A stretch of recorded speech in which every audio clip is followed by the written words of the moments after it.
बिस्मिल्लाहिर्रहमानिर्रहीम।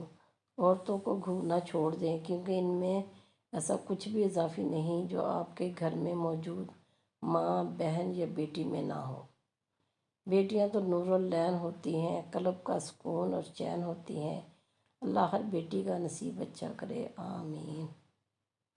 जिस घर में लड़कियां पैदा होती हैं, इस घर का बाप राजा होता है, क्योंकि परियों को पालने की औकात हर किसी की नहीं होती। बेटियां खिलौना नहीं होती, बाबा सिर्फ प्यार से गुड़िया कहते हैं।